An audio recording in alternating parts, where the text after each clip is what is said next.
ئێوارەتان باش خەڵکی کوردەوار ئومیدوارم لە هەر کوێ هەن ساق و سەلامەت بن. اتفاقاتە ئەمڕۆ کە لە شارە و جۆراوجۆرەکانی کوردەواری داگیرکرا و لەلایەن عێراقەوە ئەنجام دریا زەرورەتی ئەم دیبەیتە ئەگەیەنێت لەسری دیبەیتەکانی ئاخرین شۆڕەش تا ئێمە بزانین خەڵکی ئێمە چۆن ئێشێت بەرەنگار بووێتەوە وەختێک دەرونی پڕە لە ئێعتراز، دەرونی پڕە لە ناڕزایەتی تووڕەئیە بەرامبەر بە زۆڵم و چۆن ئێشێ هەڵس و کەوت بکە. من بۆ خاترێ وەیە مەقولە بکەمەوە و تەحلیلە فەزایە تەزاهوراتە شارە سلێمانی بکەم ئەمڕۆ کە پێژن خۆ پیشاندان، یعنی خۆ دەرخستن، نیشاندانە خۆ کە هەمان تەرجومەیە عەرەبیەکە ئیسی. ئێشێ ئێمە بزانین و ئێمە لە دیبەیتەکانی پێشووترا وتمان ئینسان ئەواتفی ئەکەوێتە بەرە کەلامی وەلذا حەرەکات ئەواتف نیشانەدات. من مثالێکمدا وتم ئێمە لە ئەشعارە فولکلۆرە گۆرانیە کوردیە هەسمانەژێ ئەمشەو لە ڕۆڕۆی دڵەکەی ناشادم، دۆسی دووڵات کەوت کەسە یادم. لەگدا تۆ دڵ مستەقل ئەوێنیت لە من لەرلەش و ئەمە دڵە تۆ خەبەردار ئەکاتەوە بە چه حرەکەتێ؟ بە حرەکەتە ڕۆڕۆ. عاتفە کە ئەکەوێتە ڕێ بەر لەوەی تۆ سیگناڵەکانت حرەکەت بکات کە بە سوورەتە کەلام بێتە دەرەوە تەبدیل ئەوێ بە حرەکەت. ئێستا من مثالێکی ترتان بۆ لێ بدەم. ماوەیەک ئەم تەلەڤیزیۆنانە پەکەکە مۆدێکی جەدیدیان هاورد. مەسەڵەن هەر گریلایەکیان ئەکوژیا دایک و باوکەکان نیشان ئەدا تۆ ئەدوێنی کلێک ئەکێشن و بڕێکیان هەڵ ئەپەڕن لە مەواجهەتەکە مەرگە کوڕەکەیانە. لۆ دوا تۆ بیستت و ئێمە بیستمان کە لە شوێنهای مختلف کوردستانە ئەم کوردەوارە ئێمە وەختی کەسێکی جوانی ئەمرد ئەوەڵین حرەکەتێک نیشانی ئەدا دوای بیستنە خەبەرە مەرگی چۆپی کێشان بوو، هەڵپەڕکەکردن بوو، دانسکردن بوو، پێکەنین بوو. ئەمە بۆ وابوو بۆ خاتری ئەوەی کە ئێمەی ئینسان وەختی گەرەکمانە ئەواتفێ کە تەکان ئەخوا بەر لەوەی مەغز کار بکات، بەر لەوەی بکەوێتە ڕێکەلام بە سوورەتە نەمایش دەریبێرین، بە سوورەتە تەئاتر دەریبێرین. بۆیە تۆ هەر لەم نەمایدی نەمایشانە لەم کوردەوارە ئێمە وەختی موسیبەتێکت بەسەرتێ ئولگوویە کۆنەیە تۆ ئەوە بوو بە تایبەتی لە منتەقەی کرماشان و جافاییتیا ژن کۆڵمی ئەڕەنی وەی ئەکرد، یا کەسێک عەزیزێکی ئەمرد سینەی خۆی ئەدڕی، یا مەسەڵەن دایکی شەهیدێ کوڕە جوانێکی شەهید ئەبوو دەمی ئەخستە کۆناگولەکەی. ئەمانە ئەبوون بە شێوەیەک لە تەئاتر نیشاندانە موسیبەت و کەسانێک کە ئەم تەئاتریانە ئەدی لێو دوا ئەمیانە کۆپی ئەکردۆ لە ناوە مشکڵاتێکە بۆ خۆیان بە وجود هات. ئەمە حکامەکانی دنیا زانیگیانە پێی. تۆ وەختی ئێژی سڕەمەگوو، وەختی ئێژی داستان سیکرەتە سڕە باسی مەکە با خەڵک نەزانێ، ئەمە شتانەسەوە خەڵک نایزانێت، ئەمەڵی پێ ئەکا بەڵام خەڵک نایزانێت. چه اتفاقێکە کەفێ ناگەهان لە کوردەواری ئێمە کەنیشک خۆی ئەسووتێنێ، یەک لە دوای یەک خۆی ئەسووتێنێ، ماوەی خۆسووتاندن ئەبێ بەمۆت. ئەوێنی کۆمەڵی کەنیشک لە دەورانێکا کە ئەخۆنە هەنێ بەربەس هەنێ مشکلات یەکێکیان خۆی ئەسووتێنێ، ئەم قسە دەم بەدەم ئەگەڕێ. نەفەرە دووەم کە ئەگاتە هەمان حاڵەت خۆی ئەسووتێنێ و ئەم دیاردەیە خۆسووتاندنە ئەبێت بە نیشاندانە ڕەوشە ئێعترازیە ژنان. بەم دەسە حاکمیەت بۆ کەسانێک کە ئەترازێن ڕەوش دروست ئەکا. مەسەلەن لەو حکامانەی منتەقەی ئێمە و کۆرپۆرێشنە جوولەکە ئێرانیە گەرەکیسی بێژێ تۆ کە دەرەتانە لێ بڕیا بێ خۆت حەڵقاویسکە خۆت بە لە سێدارە، تۆ کە برسیتە مناڵە خۆت بکوژ خۆتیش بکوژ. و دەوڵەتە ئێرانی ئەمە تحت ناوە بۆی کە فەقر کارێکی کردگە مردم خۆی لە سێدارە ئەدا و مردم فیلمی لێگرێ. یەک نەفەر دوو نەفەر کە ئەم کارە ئەکا، نەفەرە سێوم و چوارمیش کە ئەخواتە برسیتی، کە ئەخواتە فەقیری، کە ئەخواتە زۆڵم، کە حەچێکی تیانامێنێتەوە ئەو وەرین کارێک کە ئەیکا ئەمەسە قرسە برنجی بسێنێ بیخوا خۆی بکوژێ، تەنافت دارێ هەڵبخا خۆی بکوژێ، خۆی بکوژێت.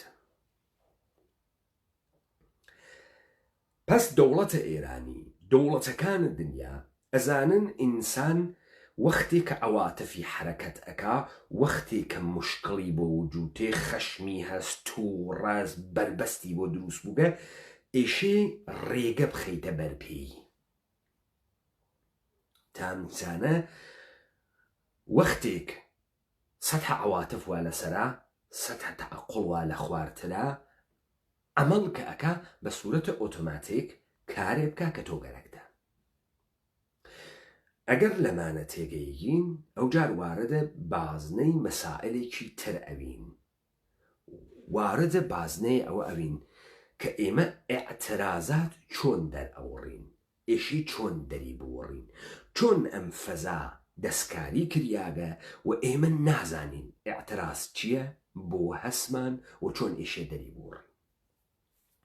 دیمەنە ئەووەڵ خەڵکێک ئەوێنن لە شارە سلێمانی، شارە سلێمانی شارە ڕووناکبیری، بە ئیستڵاح شارە قەهرەمان. خەڵکی سلێمانی فەراخانە داوەتێتە دەرەوە بۆ تەزاهورات، شعارەکانە تەزاهورات، ئەو جڕەتیکالیزمە ئەدەیەک متەزاهرە ناوە خیابانە. بڕۆخێ تاڵەبانی بڕۆخێ تاڵەبانی. هەر لە تەوێڵە و پەچە خوێندنی ئەنجومەنی وەزیران تا حکوومەتە کەسیفە خائنە خۆفرۆشە نادروستە حەلیمە کوردستان شعار و دروشمە مەردەمە ناوە تەزاهورات سلێمانیە. تەبیعەتەن سەبکێکیش ئبداع بووگە ئاغایە تێتە بەرە و شعارهایەک ئەخوێنێ. ئەمما ئەم شعارانە کە تێتە دەرۆ و حاکمیەت مۆردە خەتاب قەرار ئەدا، ئەم تودەیە جەمعیەتە کە خەریکە بە سوورەتە شعار بەحسە ڕۆخاندنە دەسەڵات ئەکا، ئەو جار خاستە ڕەسمیەکەی فەرقە کاتەکە شعارەکەکەیدا. ئەو ئێژێ بڕۆخێ بڕۆخێ، ئەم لە ژێرۆ ئێژێ قایم مقام ئێشێ بێتە دەرۆ وعدمان پێبا کە قەرەنتینە لاوە. ئەم دووەتە کە یەکتریان نینە باڵانس. معلوم نییە تۆ کە هاتکی تەناوی خیابان هاتکی بیڕۆخێنی یا هاتکی قەرەنتینە لە بین بووی. جا ئەم ژڵەژاویە لەکوێ تێت؟ چۆن ئەم ژڵەژاویە دروست کریاگە؟ کێ دروستی کردگە؟ ئەم ژڵەژاویە کەسانێک دروستیان کردگە بە ناوە نخبە فعالینە کۆمەلگای مەدەنی، ڕۆژنامە وان، تەلەڤیزیۆن، پسپۆڕ و معتەرز کە هیدایەت بووگن بۆ ئەم جەریانە. ئێمە لەم دۆرانی ئەخیرە دوای حکوومەتە حەلیم، دوای دەسەڵاتە خاتەمی، ئێمە لە کوردەواری خۆمانە شاهدە مەخولەیەک بووین بە ناوی ئێعترازاتی مەدەنی و پاشان هەڵسوڕاوانی کۆمەلگای مەدەنی. ئەمە بابکەینەوە، بابزانین هەڵسوڕاوانی کۆمەلگای مەدەنی چین، ئێعترازاتی مەدەنی چییە، فەرمان نەبردنی مەدەنی چییە، نافەرمانی مەدەنی چییە، فەرقی ئەمانەتە یەکتریا چییە.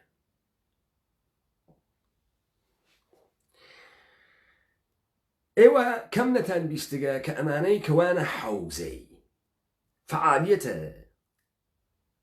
مەدەنی، چە ئەوانەی کۆمەلگای کوردەواری داگیرکراو لەلایەن کۆرپۆرێشنی جوولەکەی ئانووسی ئێرانی، چە ئەوانەی حکوومەتە حەلیمە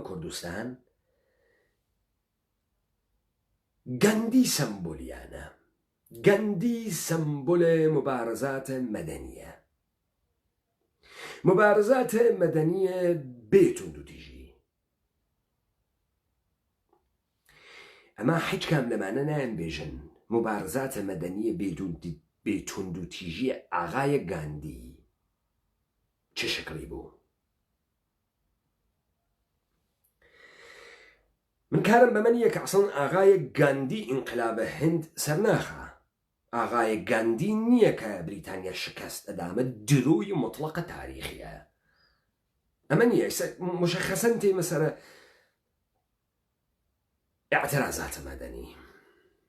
ئاغای گاندی لە اعتراضات مەدەنیە فەرمانە ئەوەڵ هەرچی پۆستی حکوومەتیە، هەرچی پلە و پایەی پۆستی حکوومەتیە ڕەتی کەنۆ بیدەنەوە.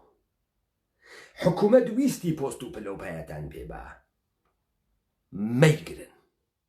پس بەم فەرمانە بێت. ئەشێ لە کۆرپۆرێشنی ئێرانی وە چی کارمەندە دەوڵەتە ئێرانی وایە داوایان لێ بکریا بکشێنەوە. کارمەندە ئیدارات، کارمەندە بانکەکان، کارمەندە مەراجع نظامی ئەمنیەتی بکشێنەوە. تۆ مبارزەی مەدەنیت گەرەکەی تروانیە؟ خۆ پس کارمەندەکان گشتی بکشێنەوە. کەسیش ئستخدام نەوێ نەڕواتە جێگەی کە دەوڵەت بتوانێت پڕی کاتەوە. دوو،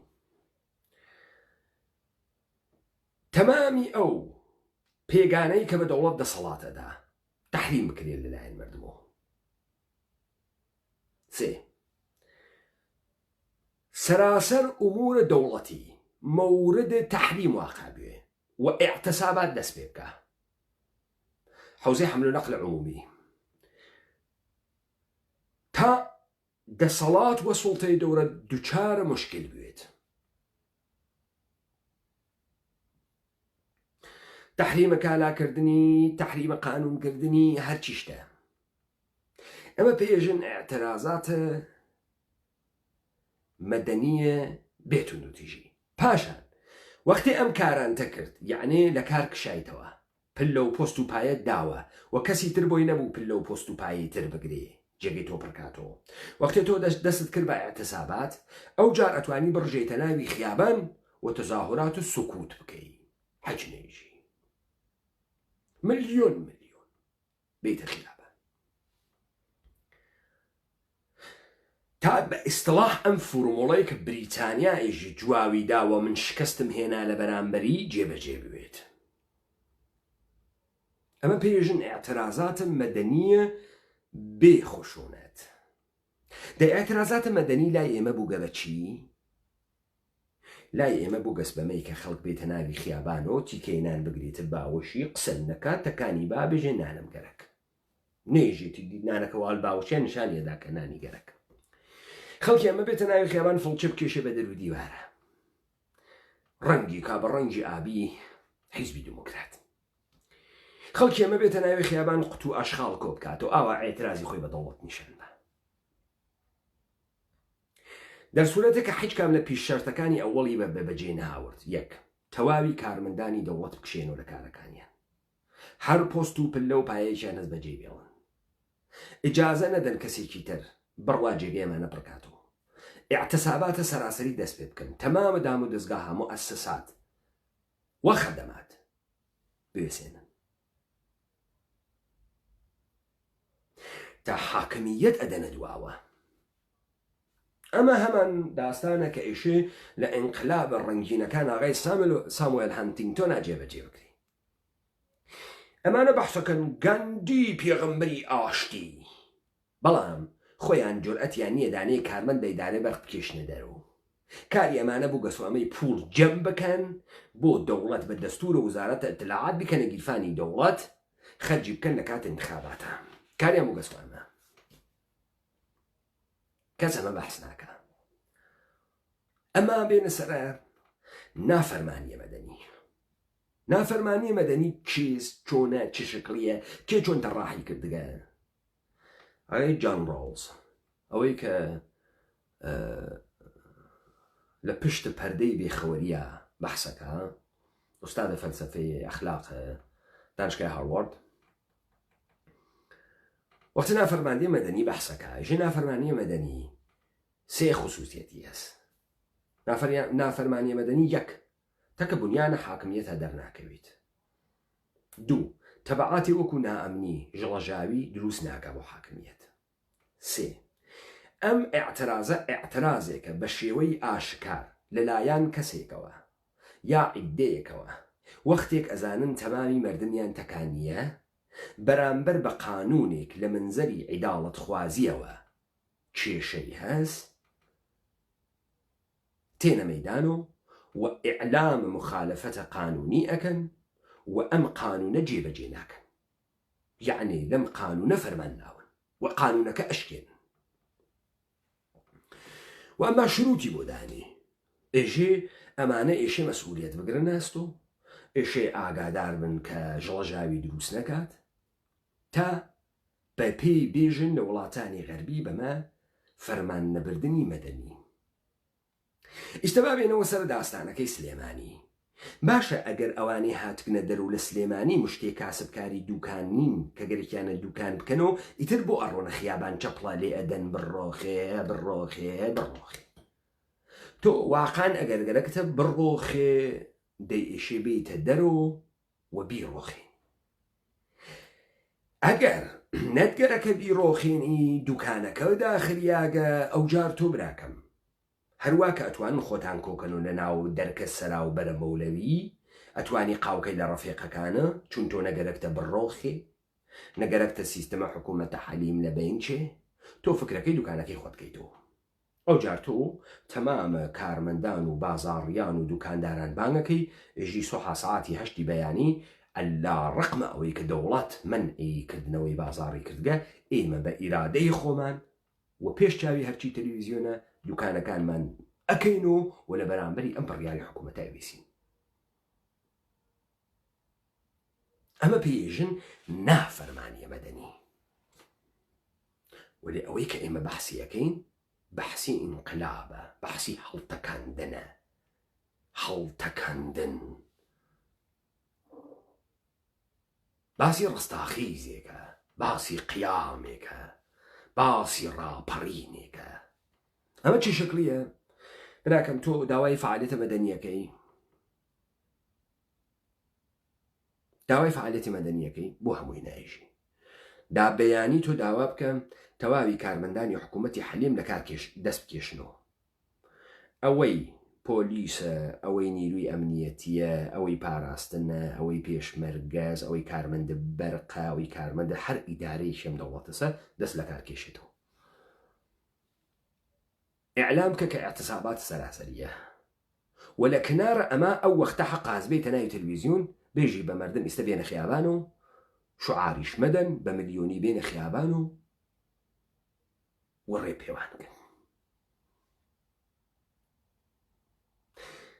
دەی ئەمە جواو ناتۆ بۆ جواو ناتۆ بۆ چ اتفاقێکەکەوێ بەر لەوەی بربەست فقط بۆ حاکمیت دروستکە بربەست بۆ مەردن ئێمە دروستەکە چون حاکمیت سەرچاوی دارایی لە دیفانە مەردم نییە. حاکمیت پوڵەکەی لە فرۆشتنە سامانە سروشتیەکان و کۆنتڕۆڵکردنە ژیانە مەردە بەدەستێری. تۆ ئاعتسابیش بکەی گەندەڵی ناوی شارەکەی خۆ دەگری. ئوسوولەن ئەم داستانی فعالیەتی مەدەنیە کولەن فاسدە لە دنیای غەربە لە دنیای ڕۆژئاوا فاسدە. بەڵام لا ئێمە فاسدترە.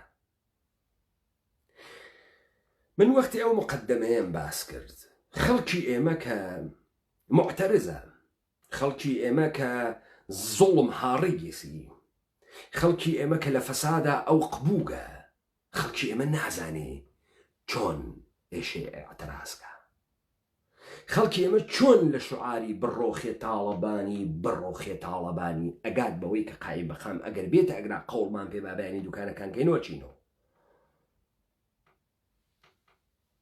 ئەم تەناقوزە بە چی حەلەکەن چون خەڵکی ئێمە فێر نەکریاگە. کاکی برام تۆ کێشەت ئەمەسە دوکانەکەت بکەیت و کێشەت ئەمەسە ناتوانی تاقەیە پارچە بفرۆشی دوودانە ئەنگوستی لە بفرۆشی کێشەت ئەمەسە ناتوانی چواردانە کۆلا بفرۆشی دێ بڕۆ دوکانەکەت بکەرەوە، بڕۆ دوکانەکەت بکەرەوە وە سنفەکەی خۆت بەحسکە بانکە لەگەڵ تا دوکانەکان بکەنەوە. ئیتر بۆ ئەڕۆیتە ناوە خیابان ئێژی بڕۆخێ لە ئاخیرۆ بە دوکانکردنەوەیەک ڕازیەبی، چون تۆ خەریکی ئاوە ئینقلاب و ناڕزایەتی مردم مەسخەرە ئەکەی، خەریکی خۆت مەسخەرە ئەکەی، چۆن تۆ بەم نەتیجە گەیگی بڕۆخێ، بەڵام کە تێڵێ دوکانەکەت بکەیتەوە تەواو کێشە نامێنێ حەلەوێ چێ پەیکاری ناعیداڵەتی لەبین تەواو ئەتوێتەوە، دزی ئەتوێتەوە، فەساد ئەتوێتەوە، خیانەت ئەتوێتەوە، هەمووی ئەتوێتەوە حەلەوێ بۆ تۆ حەل بوو تەواو چوو پەیکاری. چۆن تۆ فکرەکەی لە اقتصادێکی نەبووگە، لە ئابووریەکی نەبووگە، لە وڵاتێکی دەستکردا کە بە پوڵی سامانە سروشتیەکان کارەکە و ئیمڕۆ بوجێ حەلی مەوجود نییە، عێراق هەموو بوجەی نییە، تۆ چۆن فکرەکەی دوکانەکە بکەیتەوە توانین شت بفرۆشی؟ ئەی ئەم مشتریەشی پوڵ لەکوێ بێرێ بێت بیدابەتەوە؟ تۆ چۆن ئەو فرۆشە جاران ئەتکرد ئیستا ئەیکەی؟ ئەم ئابووریە چۆنی ئەسوڕێتەوە؟ تۆ نە بەرهەم تێری، نە ژێرخانی ئابووریت هەست، نە وڵاتێکی قودرەتمەندی، وایەتە ژێری عالەم و ئادەمە. تورکیە ئیجازە پێ بە نان نییە بیخۆی، ئێران ئیجازە نەدا نان نییە بیخۆی، بەغا ئیجازە نەدا نان نییە بیخۆی، اقتصادت نییە، تەولیدت نییە، بەرهەم هاوردنت نییە، بازرگانیت نییە، بازرگانی گەورەت نییە، نیتە.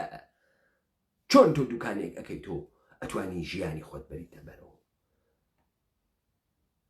چۆن ئەڕواتە بەرەوە؟ کرێکارێک چۆن ڕکودی ئابووریە تۆ ئەتوانی ئیشکەی؟ ئیشی چی بکەی؟ تۆ حەماڵێکی لە ناوی بازارە کێشت ئەسێنێت تا تۆ جێبەجێکەی. تۆ کرێکارێکی بینایی گەچکاری، کەس ماڵ دروست ناکە، ماڵ بۆ کێ دروستکە؟ هەر کە دوو قەرانی شێز ئیستە دوو قەرانەکەی ئەگرێ کا بە زێڕێکا بە دۆلار لە ماڵە هەڵیەگرێ، خەرجی ناکە چون داهاتووی دیار نییە.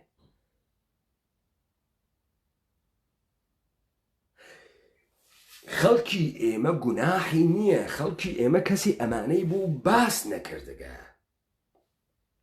کابرا کە ئەڕواتە بەری دەرکی سەرا هاوارەکە بڕۆخێ گوزارش لە واقعیەتی دەرونی خۆی ئەکا، ئەزانێ هەموو شتێ نابوودە، ئەزانێم کوردەوارە نابود بووگە، ئەزانێ سەعادەت و خۆشبەختی نەماگە، هەروواکە عیزەت و کەرامەت نەماگە. ئەمانە ئەزانێ، بۆیە ئەبێ بە شعارە بڕۆخێ تاڵەبانی بڕۆخێ، ئەوەی ژێر و وا هاتگە ئەژێ ئیستە بێڵم با دوکانەکانمان بکەینەوە. ئەوە یا عنسورێکی تێنەگەیشتووە، یا ئینسانێکی نەزانە، یا ئینسانێکە سپاردوویانە بڕۆخێ تاڵەبانی بەکا بەکردنەوەی دوکان و داوا بکە قایم مەقام بێت دوکانەکەمان بۆ بکاتەوە. یەک نەفەر لەوێ کە قسەکە هەموو زەهنیەتی جەمع ئەگۆڕێت. بۆیە تۆ ئەبێ زۆر وشیاربی کە خۆپیشاندان ئەەکەی ئاعترازات ئەەکەی کە ئیتە دەرەوە، بزانی کێ خەریکە شوعارەکانەدا، کێ لیدری ئەم جەریانە سەر. لذا هەر گۆڕانێک، هەر ئینقلابێک ڕەهبەرێکی گەرەکە، ڕەهبەری بۆ گەرەکە، لەبەر ئەوەی مەسئولیەتی ئەم ئینقلابە بگرێتە ئەستۆی. بڵێت ئێوە بڕۆن ئەم دەسەڵاتە بڕۆخێنن، من هەم هیدایەتی ئەەکەم لە ڕۆخاندنیا، هەم لە داڕشتنەوەی دەسەڵاتە تازە مەسئولیەتی ئەگرمە ئەستۆ. بۆیە تۆ تا لیدرت نەوێت، تا کەسانێکت نەوێت کە تەبعات و مەسئولیەتی ئەم کارە بگرنە ئەستۆ، ئینقلابێ هەڵناسێ، ڕاپەڕینێ هەڵناسێ. هەروە کە ڕۆڵز ئێژە لە نافەرمانی مەدەنیە وەختێ تۆ قانونی ئەشکێنی دەبێ بەرامبەرەکەی و ئاڵتەرناتیڤەکەیت ببێ، بێژیت ئێمە ئەمە ناکەین وەلی ئەمە ئەکەین.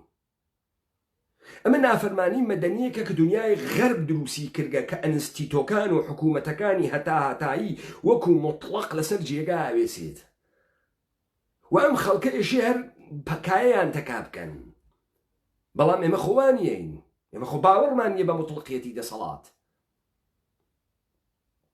لذا تۆ ئەمەی شەکە غەرب دروستیەکە لە کۆمەلگای ئێمە بە باشی باس ناکرێت و بە دروستیە خۆی باس ناکرێت. پس تۆ ناتوانی ئاعترازاتکەی بێ ڕەهبەر. ڕەهبەرێک کە ئاگادار وێ بزانێ حاکمیەت چۆن لەگەڵ مردمەکە دەرەکەوێ، حاکمیەت کەی گەرەکیە لەکوێ مردم بە ئینحرافا بکێشێت.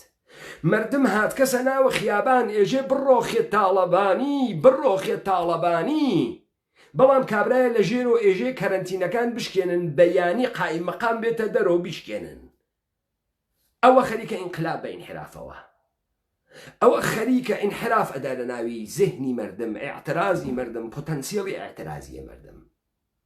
ڕەهبەر بۆ ئەگرا واجبە کە ڕەهبەر نایەڵێ کاورا شعاری دروشمی بڕۆخێ تاڵەبانی بکا بەکردنەوەی دوکانەکان بەیانی، نایەڵێ.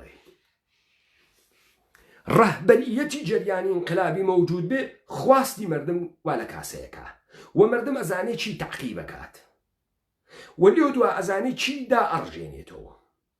کار ئەووەڵە ئینقلاب، کار ئەووەڵ لە مواجهبوونەتەکە زوڵمە، هەڵکێشانش مشێرە، بەرامبەر بە زاڵم و ڕووخاندنت دەسەڵاتە زاڵمە. ئەمە ئەووەڵین کارە، هەر جەریانێ بتوانێت مردم بگەێنێتە ئەو جێگەیەی کە ئەم مردمە ئەبێ قیامکە، ئەم جەریانە ڕەهبەریەتی قیامی ها بەدەسەوە. چون توانی گێسی گزارش لە ئازارەکانی مردم بکە، گزارش لە بێعەداڵەتی بکە، گزارش لە خیانەت بکە، گزارش لە نابودکردن ژیانە ئینسانی ئەمانە بکە. هەر ئەمە ئەتوانی ڕەهبەریەتی مابەقیە جەریانەکان بکات. وەلذا ئەمە کە مەسئولیەتە ئینقلاب بگرێت ئەستۆ. ڕاپەڕینە کوردەوایە سەربەخۆ هەر لە ڕۆژی ئەوڵە وتکێسی مەسئولیەتی هەر چەشنە ئینقلابێک لەلایەنە ئینسانە کوردی وەگرێتە ئەستۆ. وەکو چۆن مەسئولیەتی کاری ئینقلابی کاکە مستەفای سەلیمیمان گرتە ئەستۆ، وتمان هەر ڕۆڵەیەکی قارەمانی ئەم کوردەوارە پەلاماری ئەسلحە با لە بنکەکانی ئەمنیەتی و نظامی دەوڵەتی ئێرانی، موسساتی دەوڵەتی ئێرانی. ئێمە مەسئولیەتی قبوڵەکەین، مەسئولیەتی کارەکەی قبوڵەکەین، مەسئولیەتی ڕاپەڕین و ئینقلابی خەڵکی خۆمان لەم کوردەوارە قبوڵەکەین. هەنگاو بە هەنگاو بست بە بست لەگەڵ ئەم مردمە، لەگەڵ دەسەڵات و دوژمنانی ئەم مردمە وەم سەرزەمینە شەڕەکەی. و ئەو لیاقەتەشمان تا ئێستا سابت کردگە کە هەست و ئەتوانی. لذا ئەگەر لە گرات و زەرورەت ئەوێنی بۆ یەکێ لە کارهایە کە ئەمانە ئەیکەن ئەمەسە نایەڵن ئەڵترناتیڤ، نایەڵن جەریانە ئینقلابی چرۆبکە. ڕاپەڕینی کوردەواری سەربەخۆ ئەو قدرەتەی نییە با تلویزیۆنەکانی حەلیمە کوردستان لەسەر تاخواریان و جۆرئەت کە 1 سەعات بەرنامە باتە دەسێ ئێمە. دێخۆ تلویزیۆنەکانیان ژی تەوێڵەس، هەر کە لەو لاوەتی خۆی پیاکە لە گۆرانی وێژ و ئاشپەز و قرتی و ڕەقاس و خۆی تێکە. ئەوانەی کوردەواری داگیرکراو لەلایەن عێراق و حکوومەتە حەلیم بزانێت ئەگەر ئێمە نینە قەبارەی ڕەهبەریەتە ئینقلابە مردمە خۆمانە 1 سەعات بەرنامە بانکات، گەورەترین پسپۆڕەکانی خۆی بێرێت، دای بنێت تا ئێمە سابتی بکەین ئایا ئێمە توانین ڕەهبەریەتی ئەم قیامە بکەین یان ناتوانین. 1 ساعت جورئەت بکەن تەلەڤیزیۆنەکانیان بنێن اختیار ئێمە. دەستگاهە پرۆپاگاندای ئەوانەها، مەقەڕە ئەوانەها، جورئەت ناکەن، هیچ کامیان جورئەت ناکەن. کابرا بەرنامەی اختصاسی دانێ بۆ شێت و پەککەوتەی بەدبەخت بڕوا بە ناوی قسەی خۆش دای بنێت لەوێ. چۆن جورئەت ناکە 1 سەعات بەرنامە بنێتە اختیاری ڕاپەڕینی کوردەواری سەربەخۆ؟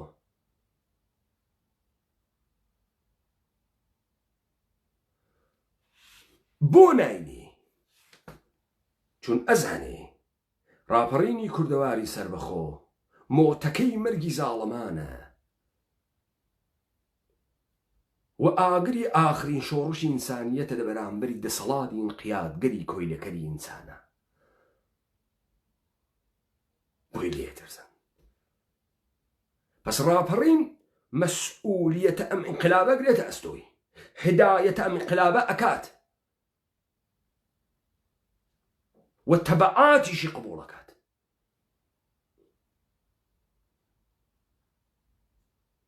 بە وشیاریە کاملەوە. لەذا ئەم پەرش و بڵاویەی کە ئێوە ئەیوێنن خەڵکی ئێمە ناتوانێت دەست بۆشێنێ، ئەمە سیستەماتیکە.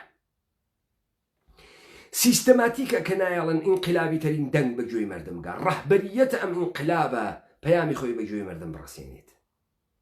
تۆ یەک دانە جەریان ناوێنی کە بە ناوی کوردایەتی و خەریکە کارەکە خۆی ناو ئەنێ ئۆپۆزیسیۆن، خۆی ناو ئەنێ ئینقلابی حازر بێت خۆی با لە مەتنە ڕاپەڕین، چون درۆکەن، چون گشتیان وانە یەک کۆلۆنیا، گشتیان قەرارە پاڤڵ و خانەوادەی بارزانی و لاهور بپارێزن، یەکچێتی و پارتی بپارێزن و خەڵک بگەوجێنن. بۆیە سەمەرەکەی بێ بەچی؟ کابرای سلێمانەی تێتە دەرۆ چەپڵە لێدا بڕۆخێ با بڕۆخێ، کابرا لە ژێر و ئەڵێ کەرەنتینەکە با بکرێتەوە بەیانی، دوکانەکە بکرێتەوە بەیانی. ئەمە یعنی خیانەت لە مەردم، خیانەت لە هەست و ئیحساسی مەردم. بەس ئەگەر لە بەیانیەوە کەسێگەرە کەسی بچێت دوکانی بکاتەوە، پێویست ناکە بێتە ناوی خیابان شروعکە بە بڕۆخێ بڕۆخێ قایم مەقام داواکە، کلیدی دوکانەکەی هەڵگرێ لەگەڵ ڕەفیقەکانی بڕوا دوکانەکانیان بکەنەوە، با بێ ئاسایش گشتیان بگرێ. ئەوجا تۆ ئەچیتە ناو مەرحەلەی دووەم. وەلێ ئەگەر چوویتە ناوی خیابان و خەڵکیاتە ناوی خیابان و وتی بڕۆخێ، تۆ قەڵەت ئەکە ئێژی من دوکانەکە بۆ بەیانی و بۆ دوکانکردنەوە هاتوومەتە ناوی خیابان و تۆ تەمامی مەئاساتی ئەم میلەتە، تەمامی خیانەت و زوڵمێکە لەم میلەتە کریاگە، تەمامی کۆیلێتی و فەسادێکە کریاگە سەگیانی ئەم مەردمە، گەرەکتە بەکردنەوەی دوکانەکەی خۆت تەواوی بکەی؟ ناوە تۆ فرە کوڕە زەرنگی، فرە بەچە زەرنگی کە بە ناوە میلەت و گەرەکتە دەرە دوکانە بەقاڵیەکەی خۆت بکەیتەوە، پفەک بفرۆشی، مەساسە بفرۆشی. ناتۆ ئەو وەختە خەریکی لە ئینقلاب پیرۆستترین وشەی هەر میلەتێک، لە ڕاپەڕین، لە بوغزی ئینسانی هاڕیاگی زوڵم لێکراو کەرەستە دروستەکەی بۆ نیەتە سەخیفە بچووکە خوات کە کردنەوەی دەرگای دوکانەکەتە. تۆ بۆت نییە بە چارەنووس ئەم ملەتە بازیکەی، تۆ بۆت نییە بە خولیا و ئارزووی گەنجەکانی ئەم سەرزەمینە بازی بکەی، تۆ بۆت نییە بە پۆتەنسیێڵی داهاتوویەکی گەشی ئەم میلەتە بازی بکەی لە پێناوی کردنەوەی دەرگای دوکانەکەت. دوکان ئەەکەی تۆ خۆت و کاسبکارەکانی دەوروبەرت بڕۆن کلیلەکانتان هەڵگرن و دوکانەکەکەنەوە. بەڵام ئەگەر لەسەر ڕق و تووڕەیی دڵی گەنجانی ئەم سەرزەمینە وەستاوی، ئەگەر لەسەر زوڵم و بێعەداڵەتی و بەکرێگیراوی حکامانی جوولەکە هاوردووی ئەم حەلیمە کوردستانە وێسیاگی، ئەگەر بە شوێن ئیهانەتێک کە بە ڕۆحی کوردیەتی ئێمە بەم حکوومەتەی حەلیم کریاگە وێسیاگی و ئەمانە مەعاوزە ئەکەیتۆ بە دەڕابەی دوکانەکەت، بە قوڵفی دوکانەکەت و ئینسانە خانێکی، ئینسانە بێ مستەوایەکی وا تۆ ئەم گشتە ڕەنجەت فرۆشت بەکردنەوەی دوکانەکەت لەبەرەوەی دوو پپسیتیا بفرۆشی لەیە. تۆ دوکانە هەس و دوو پپسیە فرۆشی، کاوراوە حیچ سەرمایەکی نییە چی بکا بەیانی چی بکە؟ کاوراوە حیچ عیزەتێکی بۆ نەماگەسەوە، حیچ قەبارەیەکی نییە، حیچ سەروەریەکی نییە، حیچ داهاتوو ئاسۆ و ئوفوقێ نابینێت، ئەو چی بکە؟ تۆ چۆن لە بەرامبەری ئەم گشتە زوڵم و فەسادە سیستەماتیکەی لەم کوردەوارە کە بە ڕۆح ئینسانە کوردی کریاگە وسکوت ئەوی لە پێناوەکردنەوەی دەڕابەی دوکانەکەن، ئەی مشتریەکەی تۆ کێس کێ تێ لە تۆ خەریدکە، کێ تێشت لە تۆ بسێنێ؟ کابرا پولی نەبوو براکەم پشتوێن ناکڕێ، جلە بووکێنی ناکڕێ، زێڕ و ئاڵتون ناکرێژن بخوازێت نێسی نە ئومیدی بە ئایەندە ماگەم نە دڵی خۆشە بەم ژیانە نە هەستێکی تیا هەیە تۆ چۆن کاسبی ئەەکەی بە تەمامی ئەم ڕەنجەی ئینسان کوردیە بە ناوی دوکانکردنەوە بەس ئەوەی کە تێتە ناوی شەقامەکانی سلێمانی و هەر شارێکی تر وەختە ئێژێ بڕۆخێ ئێشە کە هاتبێتە خیابانەوە چەک و ئەسڵحەکەی خۆشی هاورد بێت کە وتی بڕۆخێت تەقەیان کرد تەقە جوابیان باتۆ کە ڕووی بەرە و قەڵاچۆلان و سەرێ ڕەش و مەسیف سەڵاح الدین دەستیان گرد و مشت بکەنەوە لە مردم مشتیان لێ بکاتەوە سەگ بیان تۆپێنی چون تۆ هەر ڕۆژەم حەیتەرانتە پێ ناکرێتە ناوی خیابان بڕۆخێت و بڕۆیت و بگریت و لێت بن و سروەتە بوون و وجودە بوون و فاسە دەکەن و لە بینە بوون تۆ هەر ڕۆژەم تە پێ ناکرێ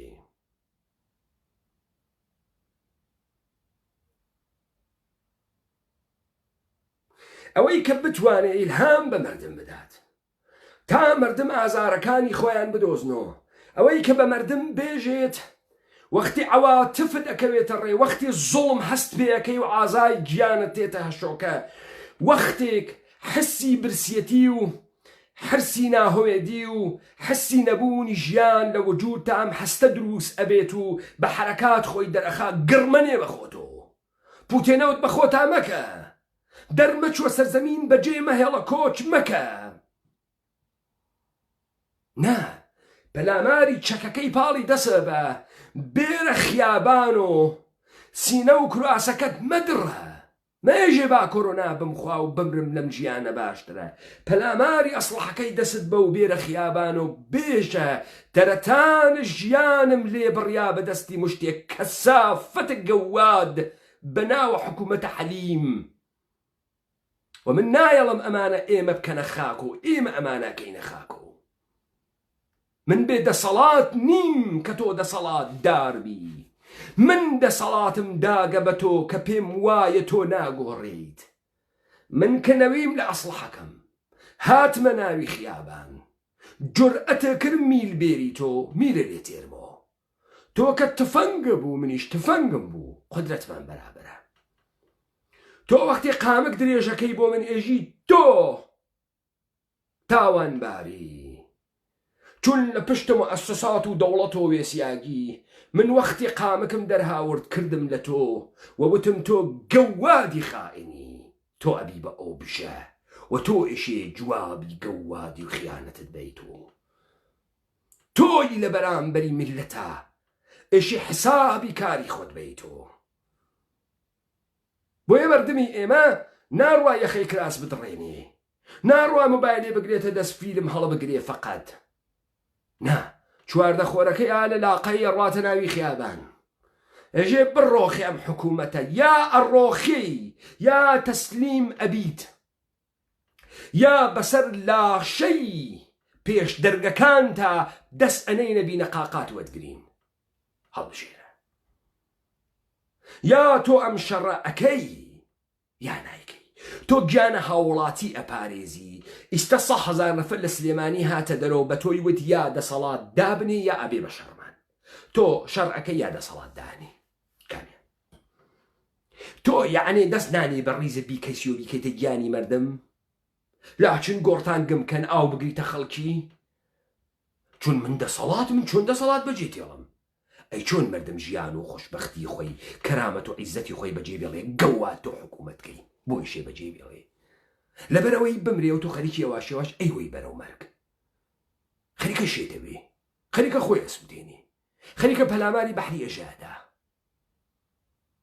خەریکە حەچی فعلە لێ ئەوەشێتۆ بۆ ئێشێ ئەو بترسێ لە گیانی خۆی تۆ ناترسی لە گیانە خۆت دەخۆ تۆ دزی کردگە پوڵە فرەوا لە بەردەستا تۆ ئێشێ گیانە خۆت بەپارێزیت تا بتوانین پوڵە فرە بخۆی ئەم گشتە خیانەتە کردکتە بیخۆی لەزەتی لێبووی بۆ ئەوەیشێ بترسێ تۆ ئیشێ بترسی